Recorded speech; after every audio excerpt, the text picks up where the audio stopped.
ನಾನು ಪ್ರಾರಂಭದಲ್ಲಿ ಮಾತಾಡಬೇಕಾದ್ರೆ ಹೇಳ್ತಾ ಇದ್ದೆ, ಕಾಯಕ ಜೀವಿಗಳು ಅಂತಕ್ಕಂಥದ್ದನ್ನ ಪ್ರಸ್ತಾಪ ಮಾಡಿದೆ. ಯಾತಕ್ಕೋಸ್ಕರ ಈ ವಿಚಾರವನ್ನು ನಿಮ್ಮ ಮುಂದೆ ಇಟ್ಟೆ ಅಂದರೆ, ಎಲ್ಲೋ ಒಂದು ಕಡೆ ಇಂದಿನ ರಾಜ್ಯ ಸರ್ಕಾರ ಹಿಂದುಳಿದಿರ್ತಕ್ಕಂಥ ಸಮಾಜದ ಪರವಾಗಿ, ಅಹಿಂದ ಸಮಾಜದ ಪರವಾಗಿ ನಾವು ಇದ್ದೇವೆ ಅಂತಕ್ಕಂಥ ಸುಳ್ಳಾಗೆ ಬಿಂಬಿಸ್ತಕ್ಕಂಥ ಪ್ರಯತ್ನವನ್ನು ನಿರಂತರವಾಗಿ ಏನು ಮಾಡ್ಕೊಂಬಂದಿದ್ದಾರೆ. ಸರ್ಕಾರವೂ ಕೂಡ ರಚನೆ ಮಾಡಿಬಿಟ್ಟಿದ್ದಾರೆ. ಆದರೆ ಇವತ್ತಿನ ಒಂದು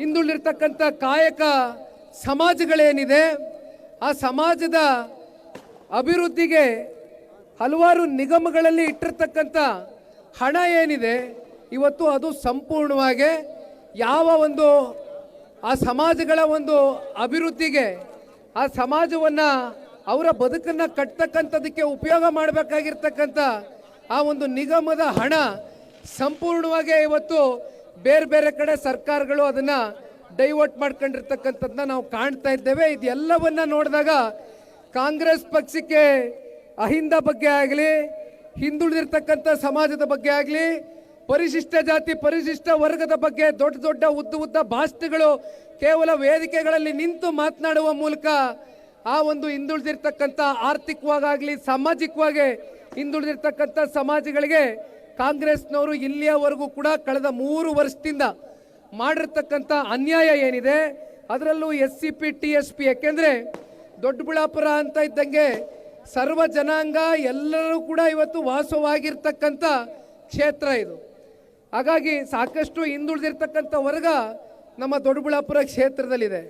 ಅಂಥ ಪರಿಶಿಷ್ಟ ಜಾತಿ ಪರಿಶಿಷ್ಟ ವರ್ಗಕ್ಕೆ ಅವರ ಒಂದು ಕಲ್ಯಾಣಕ್ಕೋಸ್ಕರ, ಅವರ ಒಂದು ಅಭಿವೃದ್ಧಿಗೋಸ್ಕರ ಇಟ್ಟಿರ್ತಕ್ಕಂಥ SCP TSP ಹಣ 3 ವರ್ಷಗಳ ಕಾಲ ಸರಿಸುಮಾರು 53,000 ಕೋಟಿಯಷ್ಟು ಇವತ್ತು ಬೇರೆ ಬೇರೆ ಕಡೆ ಹಣವನ್ನು ವರ್ಗಾವಣೆ ಮಾಡ್ಕೊಂಡಿರ್ತಕ್ಕಂಥ ಒಂದು ಉದಾಹರಣೆಯನ್ನು ನೋಡ್ಬೋದು.